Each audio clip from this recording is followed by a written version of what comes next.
Information from a high-ranking Iraqi nuclear engineer who had defected revealed that despite his public promises, Saddam Hussein had ordered his nuclear program to continue. The evidence indicates that Iraq is reconstituting its nuclear weapons program. Saddam Hussein has held numerous meetings with Iraqi nuclear scientists, a group he calls his nuclear mujahideen, his nuclear holy warriors. Satellite photographs reveal that Iraq is rebuilding facilities at sites that have been part of its nuclear program in the past. Iraq has attempted to purchase high-strength aluminum tubes and other equipment needed for gas centrifuges, which are used to enrich uranium for nuclear weapons.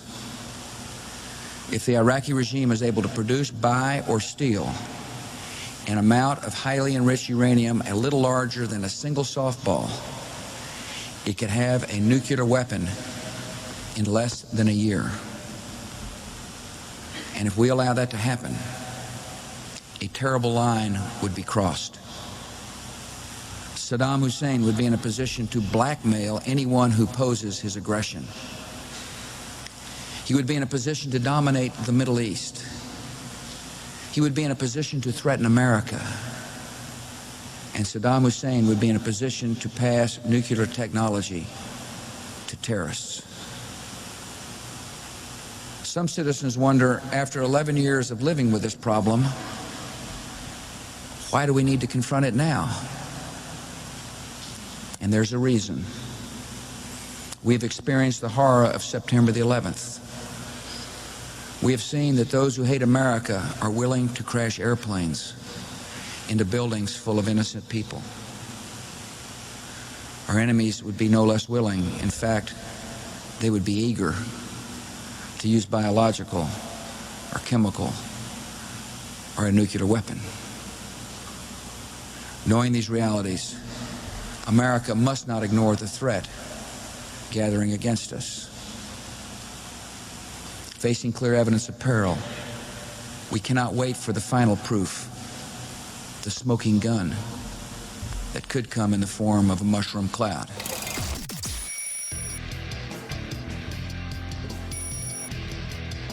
This is Good Morning Liberty.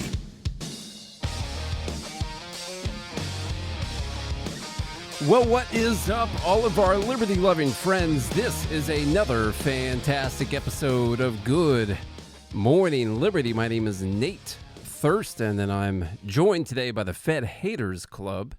Charlie is not here. He's somewhere in Florida. I don't really know what he's doing right now, but it's just me this week. Of course, it's Tuesday. It's not Monday. Wasn't able to be here yesterday. Did have a death in the family, had to go to a funeral yesterday, but I did want to come back today and talk about everything that's going on with this here war between Israel and Iran right now. What's up to all of the Fed haters that are hanging out with me right now? Join gml.com if you want to join. This is one of those episodes where I'm not 100% sure that I'm even going to release it at the end of the day. I just want to hang out with the Fed haters. Haven't seen them since last Friday, and I wanted to hang out with all you guys, talk about everything that's going on. Of course, as we talked about on Friday, Israel had started bombing Iran, something that just has seemed inevitable for quite some time now, decades now at this point. And of course, they've traded some bombs back and forth. It's not the first time, and Iran has responded to them, I think, maybe a little bit stronger than what some people were expecting. We almost had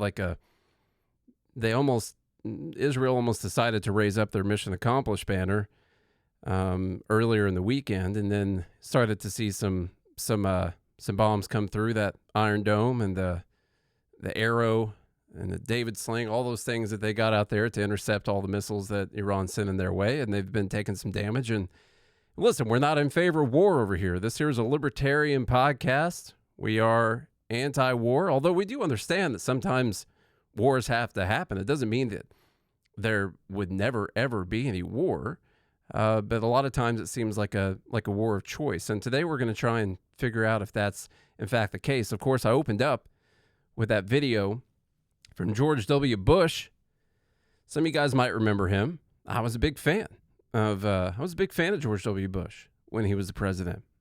Some of you guys, I'm sure, already know. Some of you guys might not know. I mean, I was a big war hawk back in that time. I was supportive of all of those things that Bush was doing. I thought they didn't go far enough. I wanted to see that sand turned into glass. I thought the whole area just needed wiped off the map. That's where I was at that time. And so always keep it in mind, there's room for everyone to change on these things. A lot of us, someone in the group just said same thing. Charlie was the same way. And there's always room for people to feel that way at one point in time and change in a different direction and hopefully more libertarian direction later on in the future. So don't write everyone off. That's my one single message of hope that I have for you today. Don't immediately write everyone off. But what I am seeing right now in the media, I spent a little bit of time watching Fox News and Newsmax and some of the mainstream media outlets over the weekend, and I'm just hearing the same stuff. I'm hearing the same stuff I heard before. And maybe this time it's different. It could be. It could be that this time it's different. Maybe Iran is actually days away, or they were actually days away from having a nuke. And once they have that nuke, then it's game over for everyone. Could be the case. But unfortunately for all the war hawks and the media and all the people pushing this, they've been crying wolf on this for decades now. They've been 5 years away from a nuke for 30 years. And you can't really blame people like me or people like some of the people in the Fed Haters Club. People like Charlie, who's not here today, or a bunch of other libertarians. You can't really blame us for not trusting any of this stuff, for noticing that we're hearing the same things that we heard before and not buying into it. Just like we, unfortunately, a lot of us bought into it before. I thought it was really important at the end of that clip that, he mentions 9/11 when he says, why now? Why do we have to do this now with Iraq? And it's because they saw the horrors of 9/11 and what these people are willing to do, what these people that they funded were willing to turn around and do. And you don't want to forget that Israel has made the case several times that October 7th was Israel's 9/11. In fact, if you look at the population sizes, October 7th was worse for Israel than 9/11. And they started by directly going after the people who were responsible for that. And now what do you know? A little over a year later, they decide to turn their sights on another sworn enemy, and it's time to go after them. It's almost following the exact same timeline that we followed right after 9/11. So that's pretty wild. I think it's a pretty important clip. So I've got like 40 different tabs pulled up on Chrome right now to go through today. So much so that Chrome has actually crashed twice this morning while I was getting all this stuff together.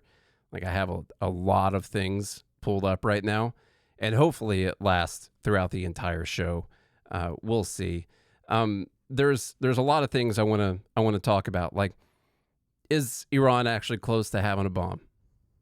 That might not even actually matter now. Like the war is on. All we're waiting to see is the U.S. going to directly get involved offensively in this war? We're, of course, already involved defensively and in a way offensively as well, considering Israel's using a lot of weapons that they get from us. And a lot of Israel's military is paid for by us. And so some of you might think that we are already involved offensively in this war and we're involved defensively. But of course, I'm talking about U.S. troops actually flying the planes, dropping the bombs, and God forbid ever having any kind of boots on the ground. Do not ever want to see that happen for sure. And I don't want to see U.S. troops dropping bombs out of planes either. As my number one thing that I said could cause me to regret my vote for Trump. And I'll play a video later on, but I was on a podcast called Human Reaction the night of the election, and they asked me specifically what the question was, what could make you regret your vote for Trump, or the libertarians that decided to vote for Trump. What do you think would nullify all of this great hope that we have? And the first thing I said was, if he starts a new war. And I'm on the record, on a video, saying that, and we're going to have to decide whether or not this counts. Whether or not it already counts right now, and for sure it's going to count if the U.S. actually gets directly involved in this. Let's go through a little bit of the news. So, as you guys know, missiles going back and forth between the two countries over the weekend. I'm sure everyone who's listening and hanging out right now has seen all the videos. Truly just crazy things to see. It's wild to watch wars unfold, like on social media. It is crazy to see. Imagine if we had social media like during World War II, or even during Vietnam or something like that. It's just wild to see these missiles coming down, especially when the hypersonic missiles come in. It's a crazy thing to see. The U.S. is sending refueling aircraft, additional aircraft carrier to bolster Middle East force. I'm not a fan of what this is signaling right now. This is from antiwar.com. U.S. has deployed a significant number of refueling aircraft to Europe to give President Trump more options in the Middle East related to the Iran-Israel war. Another sign that the U.S. may directly enter the war and launch strikes on Iran, Reuters has reported. Now, one thing that came out over the weekend, maybe yesterday or the day before, was actually Scott Horton and his sources in the White House that he says he trusts very well, said that we will be getting involved in this offensively. And I'm sure Scott hopes that he is wrong. He hopes that his sources are wrong. I hope that his sources are wrong. They were trying to get a big campaign together to get people to call the White House and voice their opposition to this. Isn't it something that we got to call the White House and voice our opposition to this, and not our congressmen and women to voice their opposition to this? Because no one is considering the idea that before we do something like this, Congress would have to vote for a declaration of war against Iran, that we would just start doing it. How far departed are we from the Constitution and the original intent of the framers of the country, that's just not something. I've hardly seen anyone mention it. I posted this out on X over the weekend. I've seen so many people talk in favor of the U.S. getting involved and coming in and bombing Iran and helping Israel. And none of these people have said, and that's why Congress must declare war on Iran. No one has said that. So that right there should be infuriating to everyone, that's the situation that we live in and that we have just accepted as Americans, that it would just be completely normal for us to get involved in a war with a massive country of 90 million people that's got like 700,000 troops of its own, much bigger military than we're used to losing to in the Middle East, and that we would just start bombing them without Congress needing to declare war. It's crazy. On Sunday, 31 KC-135s, KC-46s, and other tanker aircraft were spotted departing the U.S. and heading east, fueling speculation, I like that, online that the U.S. may be preparing for military action against Iran. The aircraft could also support Israel's attack by refueling Israeli planes that are bombing Iran. If American planes are refueling Israel's planes, is that direct American involvement in the offensive actions against Iran? Does that mean that we are de facto in a state of war already against Iran as Americans? This is something, a point I believe Dave Smith made over the weekend. I'm pretty sure, or maybe yesterday when he was on Breaking Points with Crystal and Sagar, that we're already at war with Iran. Maybe you guys can give me your thoughts here in the Fed Haters Club. On top of the massive refueling deployment, the U.S. also redirected the aircraft carrier USS Nimitz to the region, which will join the USS Carl Vinson, making it the second aircraft carrier strike group in the region. Some of you might notice, random other name I threw in there, USS Liberty. yes, it does seem to be the case that the USS Nimitz aircraft carrier is moving into the region. It also happens to be the case that the USS Nimitz is supposed to be decommissioned next year. And of course, online is fueling speculation that this might be a good aircraft carrier as a throwaway object to go ahead and give to the war effort, if you know what I mean. So that's what the U.S. is doing right now. I want to get to what some of the people in Congress are saying. I already mentioned the thing with Congress, like we're not declaring war. That's an issue with me. I don't like that. Thomas Massey says this is not our war, but if it were, Congress must decide such matters according to our Constitution. I'm introducing bipartisan war powers resolution tomorrow to prohibit our involvement. I invite all members of Congress to co-sponsor this resolution. Senator Bernie Sanders also is introducing a No War Against Iran Act. And today, Senator Tim Kaine introduced war powers resolution to prevent war with Iran as well. So they're trying to stop it. And I mean, guys, we're supposed to declare war. We are not under any immediate threat right now. And now we're not directly bombing them at the moment. So yeah, maybe, okay, we haven't declared war, and also we're not directly bombing them at the moment that I'm recording this currently. But we all know that they're not going to go to Congress and ask for a declaration of war before this happens, and that should be the case. And it really hit me this weekend that I spent a weekend worth of watching people on Fox News and reading stuff on X and didn't see a single person who wanted us to get involved saying that Congress should declare war on them. There's no immediate threat. There's no immediate threat to America right now where the U.S. must come in and take action. But still, if we do it, we're just going to do it, and we're not going to go to Congress for it. And it's not like I would feel immediately better if they did go to Congress and Congress voted to go to war with Iran. I would disagree with Congress, but hey, at least they would take that step. That would be something. Okay, let's get to what some of the war hawks are saying out there. Now, I started the show with Bush back in the day. And we're going to do a couple others as well, like one of them being Benjamin Netanyahu, who was not only in favor of us going to war with Iraq, was pushing for us to go to war with Iraq, and of course, obviously, is pushing for us to get involved in this war with Iran. And it's something that really worries me right now is that I'm hearing that if we don't come in there with our bunker busters and take out this nuclear facility, then there's no way that this ends. Like, that's the whole point of this whole thing.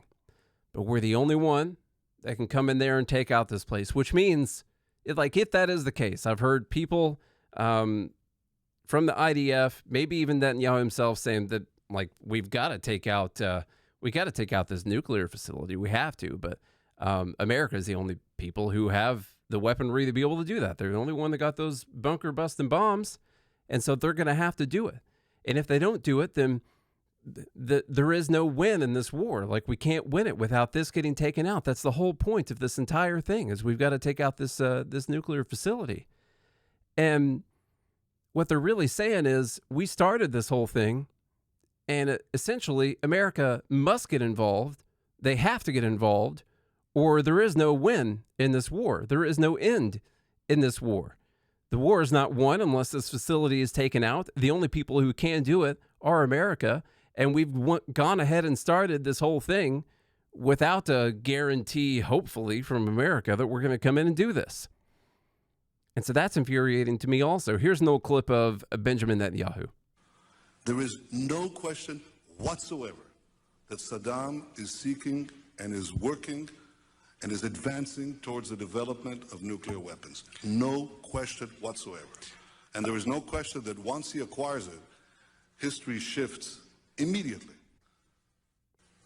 The dangers posed by a nuclear-armed Saddam were understood by my country 2 decades ago, well before September 11th.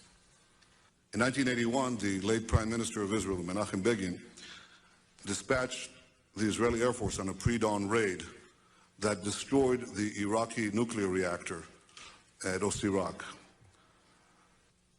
This probably took place months away from Saddam's ability to assemble the critical mass of plutonium for the first atomic bomb, or more than one.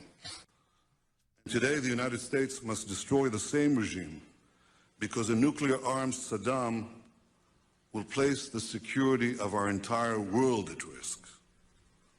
And make no mistake about it, if and once Saddam has nuclear weapons, the terror network will have nuclear weapons. 2 decades ago, it was possible to thwart Saddam's nuclear ambitions by bombing a single installation. But today, nothing less than dismantling his regime will do, because Saddam's nuclear program has fundamentally changed in those 2 decades. He no longer needs one large reactor to produce the deadly material necessary for atomic bombs. He can produce it in centrifuges the size of washing machines. So he seemed to be pretty wrong about that at the time. Sort of seems like he was just trying to push us into a war with Iraq because he wanted us to topple Saddam's regime. I don't know if you guys know this or not. You probably do. It didn't go very well. We did, in fact, get rid of Saddam Hussein, but it actually gave Iran more power afterwards. And we lost a lot of troops. And by the way, they didn't have any nukes. They weren't close to having any nukes. Everything they found was from pre-1991 when they had dismantled their program. They didn't have the weapons of mass destruction. It was all a bunch of lies. And the people lying about it knew that they were lying about it. And so once again, like I said at the beginning of the show, you cannot blame any of us for being skeptical when the experts come out here and tell us that Iran is days away from having a nuke or weeks away from having a nuke, or over the weekend, Netanyahu said that they were 12 or 13 months away from having the nuke, but we had to still do this right now for some reason. I've got another conspiracy theory, and that's that they're going to add some money for Israel in the big, beautiful bill before it passes, but we'll see. We'll see if that's a thing that they're going to do. I wouldn't be shocked about that at all. And so lies and lies and lies, and this time it's different. And this time it's different. And we've been told this time and time again. We've been told this about Iran time and time again. We've been told this about Iran my entire life almost. I turn 38 next week, or the week after, whenever that is. And I've been told this almost my entire life, that Iran was about to have a nuke. And they've finally gone and done it. They've finally gone and started a full-scale war with Iran, what appears to be a full-scale war with Iran. I don't see this quieting down anytime soon. And were they close to having it? We may never know. If the U.S. does go in, use the bunker buses, goes in there and blows up the whole place, we might never know if they were actually close to developing this nuke, if they were days away, like what some people on social media are saying, or if they were weeks away, or if they were a year away from doing it. Here's a little bit more Netanyahu over the weekend. This one, here's the America First or America Dead thing. We'll play that. So we played an old clip, and now here's a current clip. It's Tel Aviv. Tomorrow it's New York. I understand. The propaganda has been ridiculous during this. They're actually trying to convince people that Iran is a direct threat to Americans in America, not just Americans that are in Israel or Americans that are over there somewhere close to Iran, but they're going to be a direct threat to Americans in America. And it's so weird to me because the Iran stuff, I know we've been hearing little bits of it for a long time, but as I heard plenty of people say over the weekend, it's not as if we've gone through a year of Iraq-level propaganda. Because leading up to Iraq, I mean, it was like a daily thing. Iraq's about to kill all of us. We're just going to die. We have to stop them. And then we're kind of debating about it back and forth. And eventually they got enough people convinced that they were actually a direct threat to America, that they had these weapons of mass destruction, and that they were going to use it, that we somehow supported going to war with Iraq. They haven't even really been trying to do that until just now. Like, they start doing the bombs, and then all of a sudden it's, well, if we don't stop them right now, next up on the list, they're going to start bombing America directly. You better watch out there in Kansas. Iran's going to be hitting you with some nukes. So here's a little bit of Netanyahu. Understand America first. I don't understand America dead. That's what these people want. They chant death to America. So we're doing something that is in the service of mankind, of humanity, and it's a battle of good against evil. America should and does stand with the good. That's what President Trump is doing, and I deeply appreciate his support. John Carl joins me now. So, John, what else did he say about President Trump and how he wants the U.S. to play a role here, or did he? Well, look, he praised President Trump over and over again in this interview. He knows that he needs the United States support, at least in terms of end itself from those. Skip ahead some. So he made it clear that he came out and directly say it. What you heard, what you played right there. First, I don't understand America dead. He is. Okay, I thought I actually had the clip of him saying the America First or America Dead thing. He says, I understand America First, I don't understand America Dead. And of course, anyone who is against this war with Iran is actually not on the America First side, they're on the America Dead side. And he also did something else really stupid over the weekend, which he didn't back up at all. He claimed that the 2 assassination attempts against Donald Trump were from Iran. That Iran, through their proxies, is actually the 2 times the guy on the golf course that was about to get a clear shot on Trump, who was a Ukraine fanatic. Like, we had nothing about Iran with that guy. We actually have quite a bit of information about this guy. We have nothing about Iran at all. It really seemed like if I were to build a conspiracy theory off of it, I would say, well, Ukraine sent him in there to do that because they're worried that their money's going to dry up. But I'm not even saying that that's the case. The guy's a Ukraine fanatic. He thinks democracy is going to be dead. He thinks that Trump's going to allow Russia to just run over Ukraine. And he decides he's going to try and kill Trump. And then we got the other guy in Butler, Pennsylvania. We don't know anything about this dude. But apparently Benjamin Netanyahu knows all the information. Well, like, we don't know about it. Our FBI didn't know about it. Secret Service doesn't know about it. Tulsi Gabbard apparently didn't know about it. No one knows anything about this guy in Butler, Pennsylvania, except for Benjamin Netanyahu, who's got his sources saying, well, yeah, that guy was working for Iran. That's definitely what it was. Here's that clip with Brett Baer. I want to talk about the nuclear threat, and I want to talk about President Trump. You just said Iran tried to assassinate President Trump twice. Do you have intel that the assassination attempts on President Trump were directly from Iran? Through proxies, yes. Through their intel, yes. They want to kill him. Look, he's enemy number 1. He's a decisive leader. He never took the path that others took to try to bargain with him in a way that is weak, giving them basically a pathway to enrich uranium, which means a pathway to the bomb, padding it with billions and billions of dollars. He took up this fake agreement and basically tore it up. He killed Qasem Soleimani. He made it very clear, including now, you cannot have a nuclear weapon, which means you cannot enrich. He's been very forceful. So for them, he's enemy number 1. Yeah. Look, they also tried to kill me, but I'm his junior partner. They understand that President Trump is a great threat to Iran's plans to weaponize nuclear weapons and use them. When did you tell President Trump you were going to launch these strikes? Look, I've been in constant contact with President Trump. We've known each other for many years. And obviously, we informed our American friends and President Trump, our great friend, ahead of time. We did. He knew about it, of course.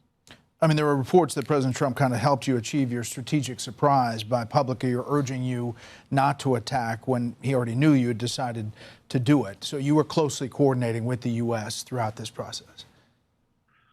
Look, we're fully coordinated, but understand that America, under President Trump, will make the decisions that are best for America. And that's the way it is. He understands that I, as the Prime Minister of Israel, the one and only Jewish state, must make the decisions that are important for the survival of my country, and he will do what is best for America. That is a relationship of mutual respect and mutual confidence.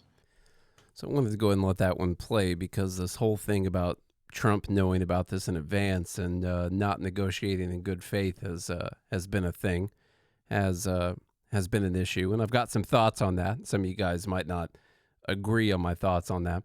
But at first, when he says that they tried to kill him twice, Brett Baer asked for some evidence on that. And he basically just says, well, look, Iran hates Trump. like his evidence is, yeah, Iran hates Trump because he killed Qasem Soleimani. You know, he's enemy number one. That's not. It's not evidence that they had anything to do with the 2 actual assassination attempts again on Trump's life. So we heard plenty of times that Iran had people in the U.S. that were working to try and take out Trump. We heard this during the election. We speculated that some of this was to that maybe that wasn't true. It could be true. No reason that it couldn't be true. But also, it's rather convenient for this to be a country that we know we know the deep state or the military-industrial complex and Israel and all them want us to get involved with to fill Trump's mind with the idea that Iran actually has people in the U.S. that are trying to kill him. That would be something you want to do for a guy like Trump. He's going to want to try and get back to them, going to try and create some more hatred and animosity towards them. And telling them that that they're trying to take him out. So, on this idea with Trump, essentially working with Israel to deceive Iran throughout this negotiation process, I'm going to say something, and it's gonna, you guys aren't going to like it. I've now heard a couple people bring this up. I promise I had these thoughts on my own before I heard anyone else bring it up, and it's a natural thing for people to move towards eventually. It sounds a lot like cope, and I honestly don't believe it's cope because it's still really bad for Trump. It still makes Trump look really, really bad and really terribly weak, and it says a lot of bad things about him. I honestly don't think he was negotiating in bad faith with Iran the whole time. My initial thoughts were, wow, that's crazy for him to be doing that. And then like the next day, I think on Saturday, I started thinking, well, maybe that's the case. Or maybe Israel just went ahead and did it. And maybe they let him know beforehand that they were going to do it. And they gave him a decision. And he, Netanyahu says, like, Trump's going to make the right decision, basically, and for America. And I think that refers to the time that they gave Trump a decision. You can either go ahead and back us on this, or you can go ahead and turn against us and be against Israel and be the guy responsible for Israel getting wiped off the map because you weren't going to defend us when Iran was retaliating against us. Like, that's up to you, but we're going to go ahead and do this. I sort of think that that's the case. I actually think it's the most likely scenario. I don't have any evidence to the fact, but I sort of think that that's the most likely scenario. I don't think that Trump was actually lying this whole time. And I'll tell you why, like at the base, like why I think this. And it's because Trump is a negotiator. And so many things that he wants to do throughout this term are going to hinge on him being able to negotiate with many different countries when it comes to trade, or he's trying to negotiate with Russia, or he's trying to send in Steve Witkoff to negotiate with Hamas, to try and end either of those wars, to try and get good trade deals. I don't think he'd want to go out there and completely destroy the idea that that you could trust him during the negotiation. I think trust during the negotiation is very important. Now, you be a really strong negotiator, and you can be talking with Iran and be like, yeah, hey, by the way, if you don't do this, we're going to bomb your stuff, okay? Like, that's the end of this negotiation process, is we bomb your stuff. But I don't think he would actively deceive someone for that amount of time. Not because he's a great guy, not because he's not a liar, not because he's anti-war, nothing like that, not because I voted for him or anything. I think it's because it would hurt his ability to negotiate with other people in the future, and he would know that. I think the more likely scenario is that Israel got sick of waiting, and another even more likely scenario is that Israel started to get worried that Trump might actually make a deal. They maybe got worried that Trump would make the Obama-Iran nuclear deal 2.0, essentially the same thing again, only with Trump's name next to it, and that they didn't want that to happen. They didn't want Trump to say, okay, well, they signed a deal. They're good. You can't bomb them. And so they could say, all right, well, before you guys have this next negotiation on Sunday, we're going to go ahead and kill the guy that you're supposed to be talking to. How about that? Or, like what Bailey said, is that what Trump wants me to think? That could be the case. I'm just throwing it out there that I'm not entirely sure. Now, I jumped like 5 categories here over to this crazy tab over here in this conversation because of the end of that video. This is Trump on last Wednesday before all this stuff started. Now, this could just be him lying. Could easily just be him lying in this video. I'm not writing that off as a thing that could be happening. But they ask him if he warned Netanyahu against attacking Iran. And this is like more in line with everything that Trump has said when it comes to foreign policy. So the idea that he was just working with Israel to deceive them this entire time so they could have the element of surprise when it came to this attack, I don't know. I think Israel maybe just jumped the gun on the whole thing. I think Trump might have lost negotiations with both Iran and Israel at this time, and Israel decided to go ahead and do their own thing and put Trump in the position of, well, what are you going to do now? Seriously, what are you going to do? You're going to tell everyone that you don't have any control over us and that you don't support us, that you don't believe we have a right to defend ourselves, or whatever it is that they say in propaganda these days? Here's Trump. Did you warn Prime Minister Netanyahu against taking some sort of actions that could disrupt the talks there in a phone call last week? Well, I'd like to be honest. Yes, I did. Next question, please. Just last on sanctions. I did, yeah. If Senate Republicans want to push It's not a warning. I said I don't think it's appropriate. What exactly did you tell him? Did you I just said I don't think it's appropriate. We're having very good discussions with him, and I said I don't think it's appropriate right now. Because if we can settle it with a very strong document, very strong, with inspections and no trust. I don't trust anybody. I don't trust anybody. So no trust. I want it very strong where we can go in with inspectors. We can take whatever we want. We can blow up whatever we want, but nobody getting killed. We can blow up a lab, but nobody's going to be in the lab, as opposed to everybody being in the lab and blowing it up, right? 2 ways of doing it. Yeah, I told him this would be inappropriate to do right now because we're very close to a solution. Now, that could change at any moment. Could change with a phone call. But right now, I think they want to make a deal. And if we can make a deal, save a lot of lives. So there's Trump saying, as I said, that was on Wednesday before the war actually kicked off. And so this could have just been part of the whole thing. But then you have to also introduce into evidence. Why did Mike Wallace get kicked out?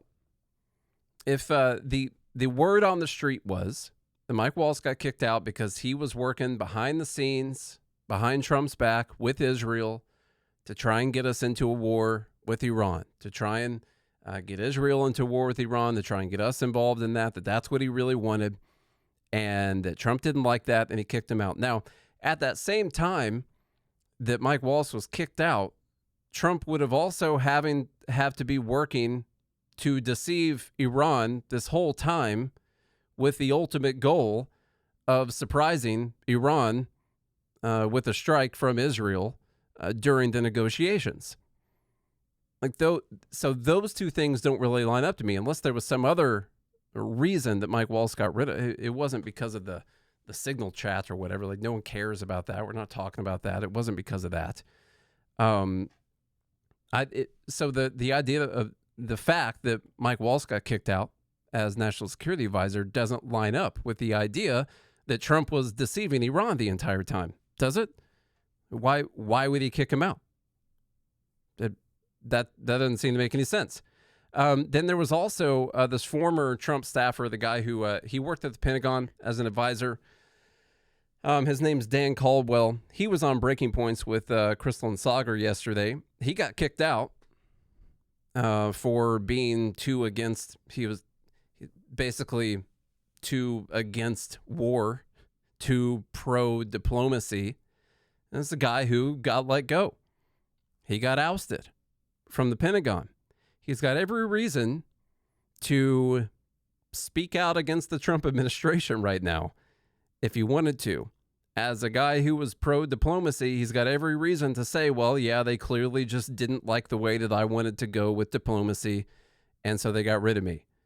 And what did he say when asked this question with Crystal and Sagar yesterday? Getting back to what President Trump was looking at doing is I truly believe that a lot of this stuff about, oh, this was a cover, I have to say I think is misinformation. Interesting. And I think that it was primarily, and there were others that disagreed in the administration, is that the president really wanted to prioritize a diplomatic option. Now, I'm not in the administration anymore.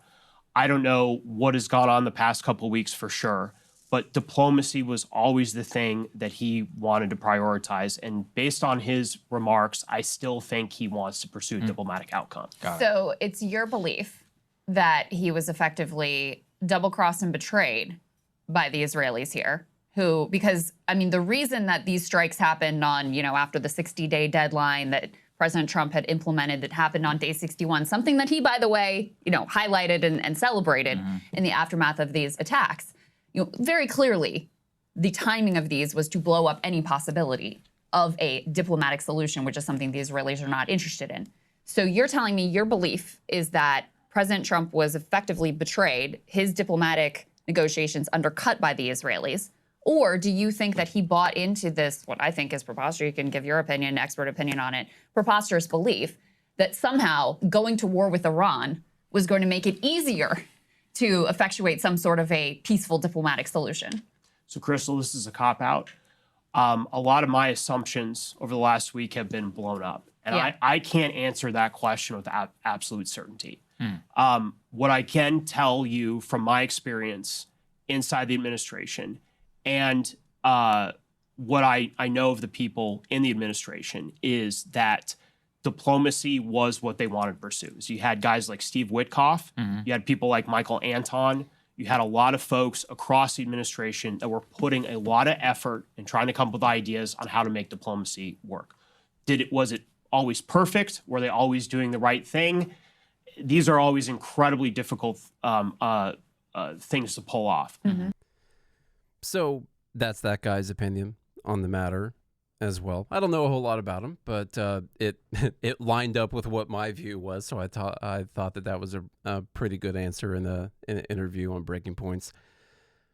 By the way, as I said before we started talking about this, it's not a good thing for Trump. I think it's partially a good thing if he really was trying to work towards a diplomatic solution and really didn't want this to end up in a war. As we said before, I don't think that Trump's principles are anti-war. I think that he sees war as the end of a negotiation that didn't work. I think it's a failure to win in a negotiation, and so he tries to avoid that at all costs because he wants to win. And so I think it means that the negotiation didn't work. And so that's the main reason that he doesn't like war. He thinks he can make a deal. He thinks he can put something on paper to win. It's still not good for Trump, though, because what does it say about who's running America's foreign policy? It's not Congress. It's not Trump. It would mean that it's Israel, and that Israel can decide to do this, and we're still just going to back them. We're still going to spend millions and billions of dollars to defend them after they do this. I mean, listen, if we weren't defending Israel, they'd be completely screwed right now. Completely screwed right now. If we weren't funding them and funding their military, they would be completely screwed right now. And for them to essentially take that and say, well, we're actually the ones that are in control because we've, over the years, won all of the propaganda wars. And if you're against Israel, that just means that you hate Jews. And you don't want to hate Jews. That's bad. And so they've done a good job winning on propaganda. And they've decided that, well, if you want a diplomatic solution, cool. That's great for you. But we're just going to go ahead and bomb them. And something tells me you're going to fall right in line. That's also not good for Trump. But I still think it's the most likely scenario in this case. I could be wrong. Could be completely wrong. I might be making a fool out of myself right now. But we'll never know. I wanted to show you the other piece of evidence about this was the post that immediately came out right after the attack happened, the first response from the administration, and Marco Rubio, this is Marco Rubio's last post on X. He doesn't post on X very much, but his last post on X was the immediate response by Trump after Israel started bombing Iran. And this might have been when they were in the situation of, okay, so what are we going to do now? What decision are we going to make? They just crossed us. By they, I mean Israel. What are we going to do? Trump posted out, the U.S. had nothing to do with the attack on Iran tonight. If we are attacked in any way, shape, or form by Iran, the full strength and might of the U.S. armed forces will come down on you at levels never seen before. However, we can easily get a deal done between Iran and Israel and end this bloody conflict. So, that's what we got so far. Let me get back to where I was earlier. I did also want to mention, I posted out a poll on our page today. And reason I posted out is because I don't really see Tulsi Gabbard sticking around for a long time. Like if Tulsi goes out and says, I'm the director of national intelligence, this is what the intelligence community has said about Iran and their ability to obtain a nuke. Here is what she said. The IC continues to assess that Iran is not building a nuclear weapon, and Supreme Leader Khamenei has not authorized the nuclear weapons program that he suspended in 2003. The IC continues to monitor closely if Tehran decides to reauthorize its nuclear weapons program. The IC. So that's what she has to say about Iran. It doesn't, to me, sound like our intelligence community has decided that Iran is days away from having a nuke, or weeks away from having a nuke, or even a year away from having a nuke. And Trump, when asked about this, maybe yesterday or today, I don't know what day it was. So she had a 17-second clip, and here is Trump's 17-second clip. Let me turn the volume down. It's on a plane. It might be loud. Mr. President, you've always said that you don't believe Iran should be able to have a nuclear weapon. But how close do you personally think that they were to getting one? Because Tulsi Gabbard testified in March that the intelligence community said Iran wasn't building a nuclear weapon. I don't care what she said. I think they were very close to having it. So if you didn't hear it because they're on a plane, super loud, annoying, he says, I don't care what she said. I think they're very close to having one. Now, I don't think that's something she's going to like all that much. Now, she might still decide to stick around because it's better to stay in that position, to stay close to the power and have as much influence as you can have.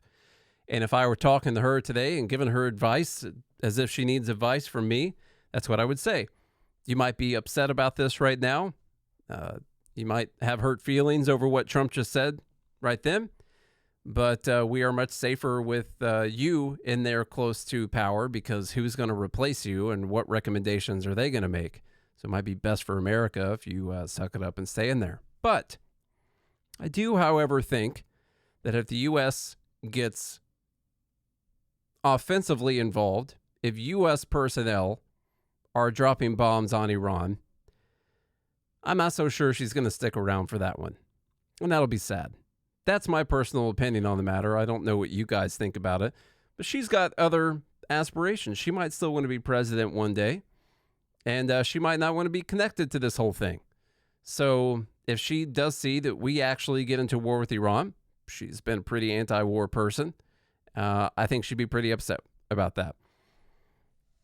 The IAEA, the International Atomic Energy Agency, I believe. I think that's what it stands for.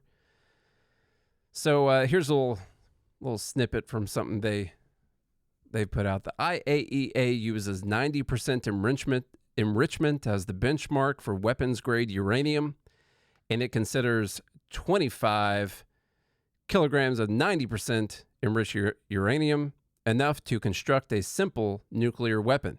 IAEA estimates current Iranian stockpiles to include over 400 kilograms of 60% enriched uranium, almost double what it was just 6 months ago. This is mere steps from reaching the 90% threshold for weaponization. Should the regime decide to sprint to a nuclear weapon, it is estimated that current stockpiles and the available centrifuges across several enrichment plants are sufficient to produce its first 25 kilogram of weapons-grade material in roughly 1 week, and enough for up to 10 nuclear weapons in 3 weeks. So this independent agency that is 25% funded by the United States of America says that Iran is very close, and if they wanted to, they could do it in a week. Now, I don't know how it took them all this time to get up to 60%, but then they could bump it up to 90 in a week. But I'm not a scientist. I don't know anything about this kind of stuff.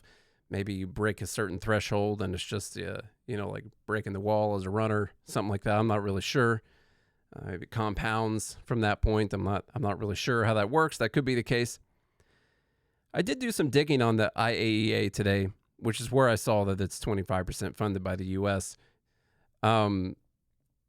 They were right when it came to Iraq, by the way. They were not one of these agencies that was out there saying that there are weapons of mass destruction in Iraq, that there were nukes in Iraq, or that Iraq was working towards a nuke or anything like that. They said repeatedly in the run-up to the Iraq War that they did not see any evidence of any weapons of mass destruction, or that Iraq had restarted their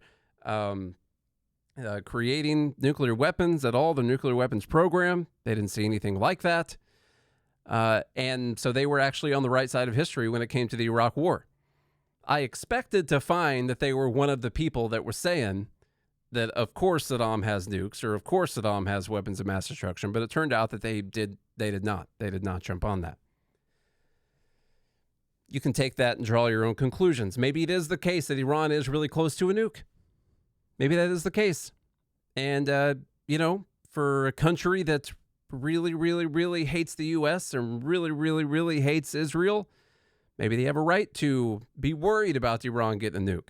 Maybe Iran also has a right to want to nuke because they've seen what happens to countries that don't have nukes. You guys can look at some more recent historical examples of countries that don't have nukes, didn't have nukes, and what we did to them. So they could have a strategic reason that they would want to get a nuke. One of those could be to just protect themselves from getting regime changed, to keep us from spreading democracy to their region, or they could also want to get a nuke so they could kill a whole bunch of Israelis and Americans. Could be the case. I don't know which one it is. Somehow we've been able to have all these other countries that we're not friendly with, and they have nukes, and things have been okay. As we discussed on Friday, everyone knows that if you use a nuke, you're dead. Like, if you use a nuke against America, that's the last thing you'll ever do. It's mutually assured destruction. It's not going to happen. Israel has nukes also. They're going to make a nuke, and they're going to use a nuke, a very small one, by the way. They're talking about like Hiroshima-sized bombs when they talk about their ability to make 9 or 12 or whatever. Talking about Hiroshima-sized bombs. They're gone after that. That's the last thing they'll ever do. And so everyone has decided not to make that decision so far, and I hope that that is always the case.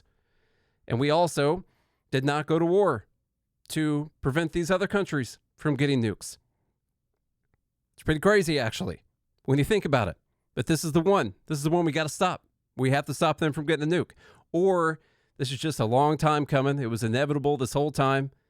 The powers that be had put Iran on the list, and they've been on the list for a long time. Maybe since 1953. I mean, you guys know the history with this. You're libertarians listening right now. I've got to tell you about the Shah. Brutal monarchy, oppressive dictatorship that we instituted for the Iranian people because they were friendly to America, treated their people terribly, brutally, repressive dictatorship that we installed. And of course, they hated us because of that. And then they ended up toppling the Shah in 79. And it's not like they just instilled some great democracy at that time. But now they hate us. They have a lot of reason to hate us, for sure. And they happen to think that Israel is an illegal British colony, essentially, that is occupying Arab lands. So You know, they've got their own reasons. But what evidence do we have that we're going to topple Iran? Because I do happen to believe that Israel's goal, at least, and a lot of people in the United States government still, that their goal is to do some regime change, a little light regime changing in a country of 90 million people that has a giant military and giant militias, that they just think that we're going to come in here, regime change them, and everything's going to be fine. What evidence do we have that that's going to work? The answer is zero. We have zero evidence that that's something that would actually work. That at all. But there are still people who think that that is a good thing for us to do based on no evidence that this time it's going to work. It's the actual definition of insanity with these people. It makes no sense to me that people would still buy into this. And if you don't buy into it, then you're the one who's bought off by Qatar or Qatar or whoever, however you want to say their name. And we're still letting this slide right now. And we're still going to probably get involved without going to Congress first. And that's a big thing that we got to fix. Now, I've been going on for over an hour now, and we got a whole week left to talk about all these things. I got about 40 tabs pulled up at the moment. And I think the last one that I'm going to talk about is going to be the Dave Smith thing. I'm going to pull that up. I've got that somewhere, I promise. There it is. It's called Regrets. It's just called Regret, actually. So it's called. Before I play the Dave Smith clip, I wanted to do my honest due diligence. I want to play you guys a clip of me talking on a podcast called Human Reaction. Go check them out. Do it. Great guys. Great guys all around, from what I can tell. And they asked, like, okay, well, what would kind of nullify the libertarians thinking that voting for Trump was the libertarian thing to do this time around? What would nullify that? And I'm going to play you what my answer was. And I'm going to hold myself to what my answer was. Curious, Nate, what your thoughts are, and Liam as well. But Nate, I'll start with you. You know, there are going to be a lot of libertarians who are expecting a lot out of a Trump administration. And I feel like some will have a bit of a hair trigger when it comes to, oh, well, he didn't do this one thing that I care about, so to hell with all of it, right? Like, how do you look at that? Is there a line in the sand where if he betrays a promise or does a certain thing that you're going to kind of write off this whole libertarians voting for Trump thing as a bit of a mistake? If it gets us into a new war, then I will feel like I've made the wrong choice. That would probably be my biggest one. Out of the other promises, freeing Ross, that one, I'm sorry, didn't sway me a lot because if Kamala promised to do it, I wouldn't go vote for her. And so that's not enough of a thing for me. The Doge cutting the bureaucracy, or cutting $2 trillion, which takes us back to February of 2020, by the way, cutting $2 trillion out of the budget. If they even cut 25% of that number, it'll be like the biggest thing that's happened in my lifetime. And so I'd be pretty happy about that. The Department of Education, if they get rid of that, that would be great. And so honestly, if any one of those things, any one of these promises happens, I'll be fine with it. And honestly, if none of them happen and he doesn't get us into any new wars, then I still will feel like we made the right choice. So that was my answer. No new wars. That was my line in the sand.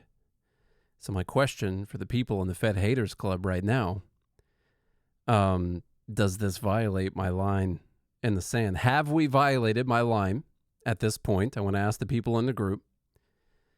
Are we about to violate my line in the sand? I'll tell you why I'm holding back on it being a clear violation of my line in the sand right now. It's because we already stepped up to defend Israel against retaliations from Iran before the election even happened. I believe it was in October of last year, I think, when Iran shot a bunch of missiles at Israel, and we stepped up to defend them and shoot down a bunch of those missiles. We were already backing Israel at that point with a ton of money. We'd already spent, by that point, like $22 billion on Israel since October 7th by giving them some extra money on top of the money that we already give them every year. And So it is what we've done so far, us starting a new war. I'm not entirely sure yet whether or not it's us starting the new war, but as people in the group are saying, we are so close right now. So very, very close. Should I not have voted? I'm reading the question. Should I not have voted at all? So I still think another thing to take into account here is what would be different in this situation right now had Trump not won and Kamala won the election. Would there be less war than there is right now? I don't think that would be the case either. I don't think any, like what Costco just said, I don't think anything would be different. So I don't know if we've crossed my line in the sand of starting a new war, but as soon as American personnel are directly dropping bombs on Iran, I know that my line has been crossed at that time. I've been told for a long time that voting libertarians just waste their vote by voting third party. I wasn't going to vote for the libertarian candidate this time around. My other option was to just not vote or to write someone else in, but I've been told that voting libertarian is a waste of your libertarian vote. And if we don't get the DOJ cuts, if we don't actually end a bunch of these agencies that we talked about ending, and we start actually dropping bombs on Iran and, God forbid, troops on the ground eventually, which I do think that would eventually lead to down the road, I don't know any more waste of my vote that I could have done than voting for Donald Trump last time around as a libertarian. I would have been better off just not voting, because then I still would have had my perfect unbroken principles at that time, and you could put it on my tombstone right there. He never broke his principles on the tomb, and it just would have been beautiful, and it would have been so worth it for that to be the case.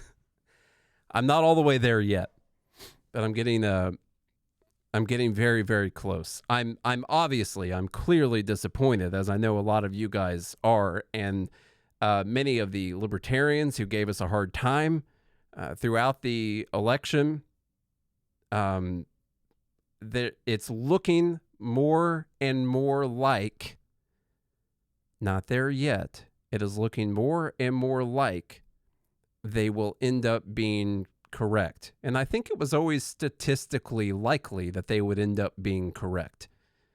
But it's looking more and more like they're going to end up being correct. And if they are, then I'll say it. Like Dave Smith said it, and he went a step further. He called for Donald Trump to be impeached. I don't know if we've hit impeachment yet. We could have technically hit impeachment if it were a thing that we cared about as a country, like illegally going to war with people. So like technically we could be at that point, but no one's going to want to go on the record getting impeached for aiding in Israel's bombing campaign against Iran or anything. But here's what Dave Smith had to say. We're going to end with this conversation here. It was in 2007 that the Pentagon told George W. Bush that we cannot go to war with Iran because we do not have escalation dominance against them, essentially meaning that they can hit all of our bases and embassies in the region, and we are very vulnerable to them. And we've already seen demonstrated since the Israeli attack that the Iranian, the missiles that they sent last year toward Israel, as many of us guessed, that wasn't really their best. They were intentionally making an attack that wouldn't really hurt anybody, that wouldn't really lead to a war, which Iran has done over and over again. But now we've pushed them to the point where they probably don't feel that they have the option not to respond. And Donald Trump telling them to come back to the negotiating table now is a joke. Yeah. I mean, what a impotent leader to be sitting sitting there talking about coming back to the negotiating table. It's like sitting after Pearl Harbor and telling FDR, now's the time to go negotiate with the Japanese. Right. Negotiations are over now. The time for negotiations was before this. And so, yeah, Donald Trump looks, and man, I supported him this last year. I apologize for doing so. It was a bad calculation. At the time, it seemed like the right one. But he should be impeached and removed for this one, and not on some not on some ridiculous Nancy Pelosi. Of course, the Congress will never do it because they're all a bunch of corrupt hacks. This is the one thing they support. This is like Donald Trump should be impeached and removed for this. All of his supporters should turn on him. It's the absolute betrayal of everything that he ran and campaigned on and everything that he stood for. And I will say, despite the fact that, Donald Trump supporters have been labeled like a cult following, and that certainly is true for a percentage of his supporters, he is going to lose his coalition over this.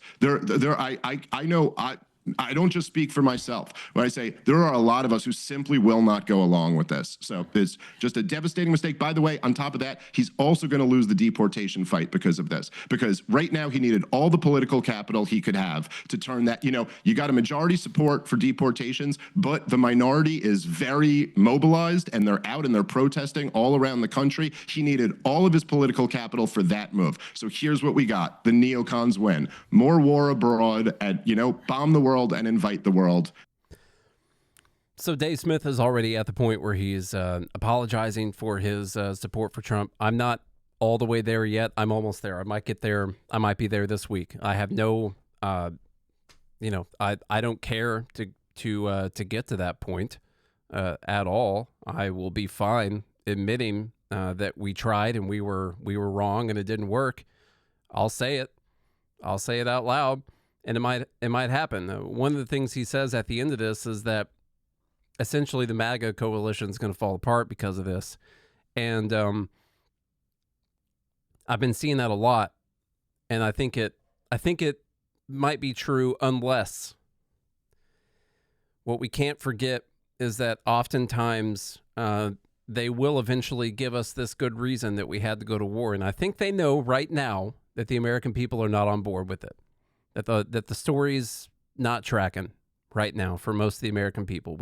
Enough people remember Iraq and Afghanistan and Libya and Syria and Yemen and Somalia and, other places.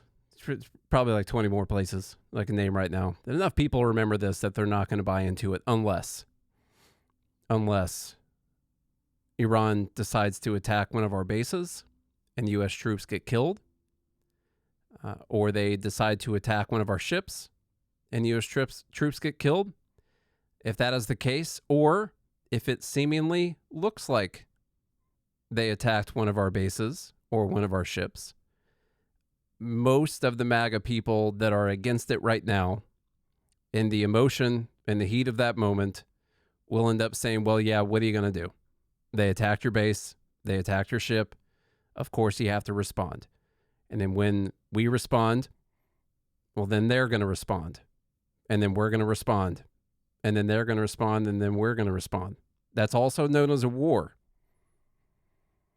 But no one will fault Trump at that. Some people will, for sure. But many of these people that are against it at the moment will not fault Trump for deciding to strike Iran after they strike one of our bases or one of our ships. So be on the lookout for that kind of thing. And I can see why there's the conspiracy theorists are alive and well online, wrongly thinking that you would send a ship that's getting decommissioned next year to take one for the team. By team, I mean military industrial complex in Israel to get us into this war. That's all I got today. Actually, I've got like another hour's worth of stuff, but we'll break it up and we'll talk about more of it tomorrow, because there will be more tomorrow, because we've just got war all the time. Just when you think you got to the point where maybe we're not going to be involved in the Middle East, something else happens. Something always seems to happen that brings us back into it. I know that you guys are sick of it, like I'm sick of it. And I'm sick of seeing people die that don't need to die.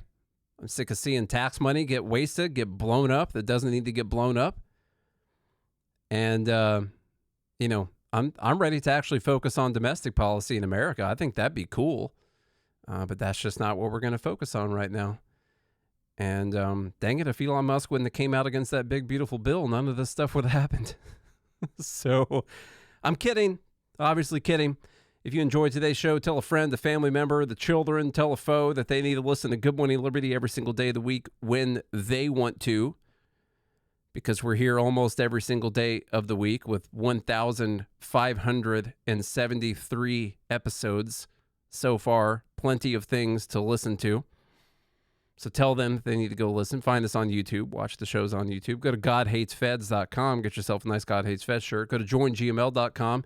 Join the Fed Haters Club so you can hang out with us live during the show. As you can hear, I've been talking, interacting back and forth with those people because the guy that normally sits over there is not here.